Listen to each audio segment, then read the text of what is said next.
ओम नमः शिवाय। हर एक व्यक्ति कहीं ना कहीं पे रुका है, झुका है। उसको पता नहीं चल रहा है कि मुझे क्या करना है, सफलता कैसे प्राप्त करनी है।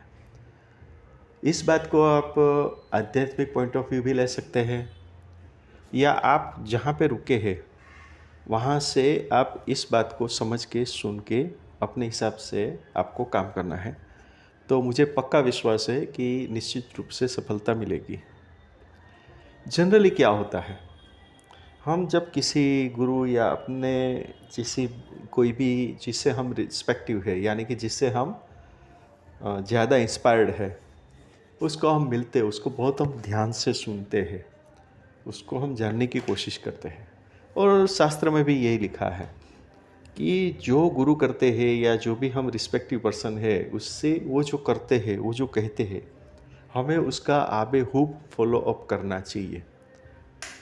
तो सफलता मिलने की संभावनाएं बढ़ जाती है। इसके पीछे का लॉजिक क्या है, इसके पीछे का तात्पर्य क्या है? सब लोग, हम और आप सभी लोगों ने कभी न कभी इस बात को सुना है, जाना है।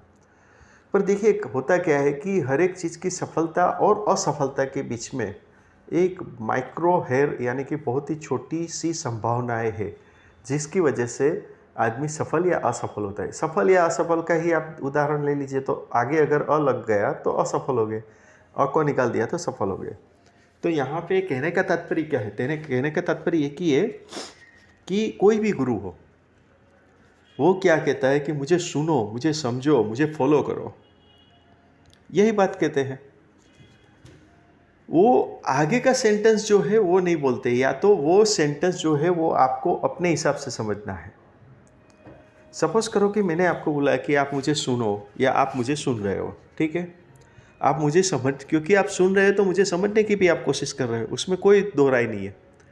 पर उसके बाद आपको क्या करना है कि आपको आपके अंदर के जो भाव है उसको पकड़ना है। देखिए, होता क्या है कि उसमें भी बोलोगे कि हाँ हम वैसे ही करते हैं, नहीं, ऐसा नहीं है। जैसे हम कुछ बोलते हैं तो आपका जो दिमाग है वो दो कैटेगरी में बढ़ जाता है। एक कैटेगरी में क्या होगा कि हाँ, ये यहाँ पे जानता हूँ, या तो ये मैं जानता हूँ। कोई कुछ ज़्यादा होगा तो वो बोलेगा हाँ ये हमने हमारे गुरुजी से सुना होगा। कोई पढ़ा लिखा होगा तो बोलेगा कि हाँ आप ये जो बोल रहे हो इस शास्त्र के अंदर यहाँ पे लिखा हुआ है जो आप बोल रहे हो। ऐसा करके इस बात से हम सेटिस्फाई हो जाते हैं। मैं ये नहीं कह रहा हूँ, मैं कह रहा हूँ कि जैसे सब लोगों ने बोला है कि आप मुझे सुनो, जानो, समझो, तो इसका मतलब ये होता है कि उसके बाद आप अपने भीतर भाव को पकड़िए। भीतर भाव यानी कि आपको आपका मन कुछ उसके बारे में, जैसे कुछ बात आप एक्सेप्ट करते हो, आप वहीं पे रुक मत जाओ। आप कोई खराई करने या उसको बुराई करने नहीं बैठे, इस बात पे आप क्लियर हो जाओ। अगर मैंने बोल दिया कि सूर्य जो है वो पूर्व दिशा से उगता है, यानी कि सनराइज होता है, तो आप बोलोगे हाँ सही बात है, उसमें नहीं क्या बात है। तो इसका मतलब क्या हुआ कि आपने ये तय कर लिया कि मेरी बात सही या गलत है। तो पहली बात, आप कौन होते हो मेरी बात सही और गलत जज करने वाले? तो आप जज होना बंद हो जाओ। उसकी जगह पे अंतरात्मा से आप सोचिए, अंतर्भाव से आप सोचिए कि ये बात जानी हुई है, पहचानी हुई है कि सूर्य जो है वो पूर्व दिशा से उगता है। पर आप उसको ऐसे भी तो समझ सकते हैं। कैसे? कि सूर्य जिस दिशा से उगता है हम उस दिशा को पूर्व गिनते हैं। सोच वही की वही है, समझ वही की वही है, स्टेटमेंट चेंज हो गया। सन जहाँ से राइज होता है, हमने उस दिशा को डिफाइन करके पूर्व दिशा तय कर लिया है। आप उसको उस एंगल से समझिए, तो आप देखोगे कि दोनों का सोचने का, समझने का जो तरीका है उसमें ज़मीन आसमान का फ़र्क गिर गया। जो दूसरा आंसर मैंने अभी दिया उससे आपको एक सेटिस्फेक्शन मिला, हाँ ये भी तो कर सकते, ये भी तो आपने क्यों नहीं सोचा? तो वो जो सोचने वाली बात है उसको हम कहते हैं अंतर भीतर भाव को पकड़िए। ये जब आप अंतर भीतर भाव को पकड़ोगे तभी मेरा रिजल्ट होगा। यानी कि मैं जो बोलता हूँ वो आप समझते हो, सोचते हो, ऐसा मैं मानूंगा। यानी कि आपका जो अंतर्भाव है वो साफ हो जाएगा। साफ हो जाएगा यानी क्या हो गया कि जो प्री डिफाइंड चीज़ है उसको आप अलग तरीके से सोचोगे। आप क्या चाहते हो कि मैं आपको आदेश दूँ, आपको कुछ मतलब आज्ञा करो कि आप ऐसा करो, आप दाएं चलो, बाएं चलो, आप ऐसे बैठ जाओ, आप सांस को ऐसे लो, आप ये करो, वो करो, सुबह 5 बजे उठ जाओ। क्यों मैं आपको आदेश दूँ? ये बात समझो। फिर मेरे में और दूसरे में फ़र्क क्या रहेगा? देखिए होता क्या है, इसमें मैं क्या कहना चाहता हूँ वो भी आप ध्यान से सुनिए।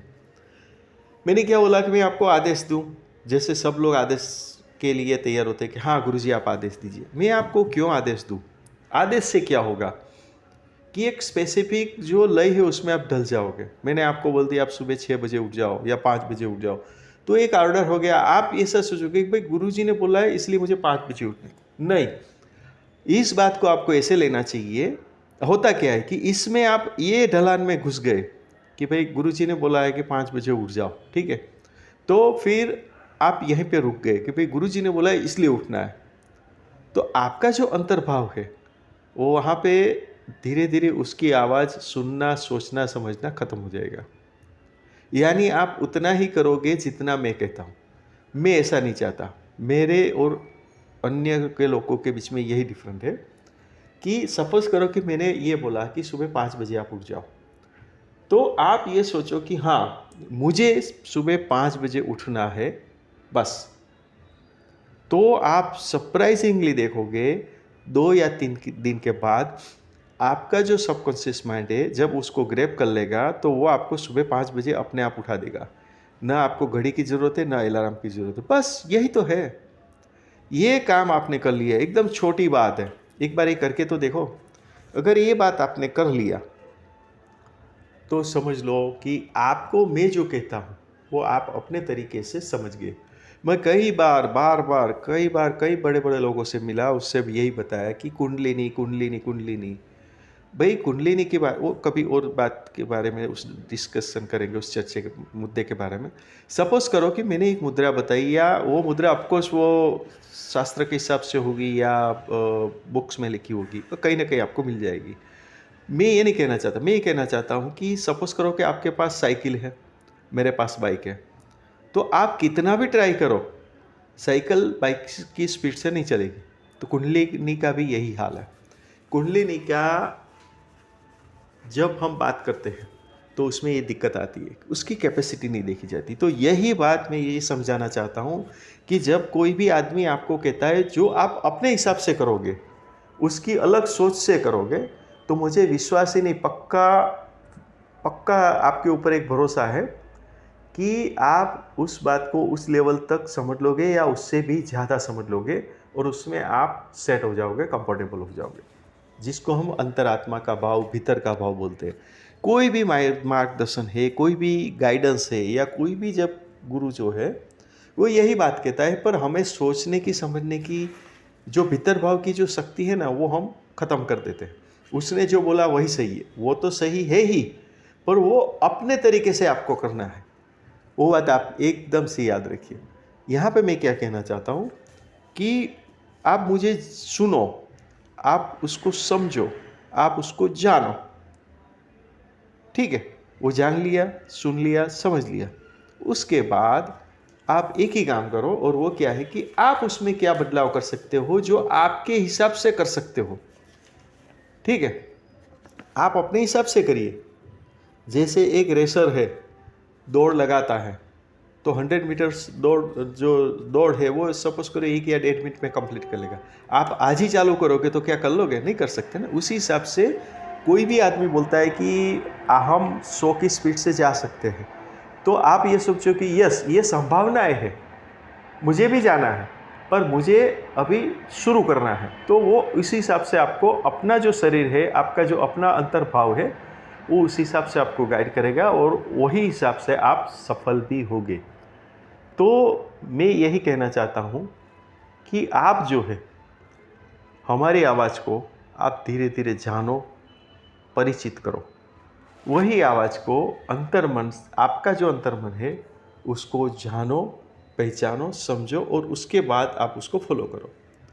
तो मुझे पूरा विश्वास है कि आप जो भी जहाँ पे रुके हैं, सपोज करो का आध्यात्मिक में, कि जैसे आपको मंत्र सफल नहीं हो रहा है, तो आप इस बात को फॉलो करके देखिए, और आप विश्वास करिए कि आपको सफलता मिलेगी। हाँ, वो डिपेंड करता है कि नेगेटिव मिलेगी, पॉजिटिव मिलेगी, वो आपके आचार, विचार और व्यभिचार के ऊपर डिपेंड करेगा। ठीक है? और कितना मिलेगा और नहीं मिलेगा वो भी आपके आचार, विचार और व्यभिचार के ऊपर ही डिपेंड करेगा। ये बात भी आपको याद रखनी है। तो उसके बारे में जब भी आप ये प्रयोग करते हैं, सफलता मिलती है, जितनी भी मिलती है, आप ज़रूर से हमें कमेंट करिए ताकि हमें भी पता चले। तो कहने का तात्पर्य क्या है, सिर्फ सुने नहीं, उसको समझो, जानो और अपने अंतर मन से आप ये प्रयत्न करिए उस हिसाब से काम करने का। तो आशा करता हूँ कि आज का ये टॉपिक है वो भी आपको अच्छा लगा होगा। ओम नमः शिवाय।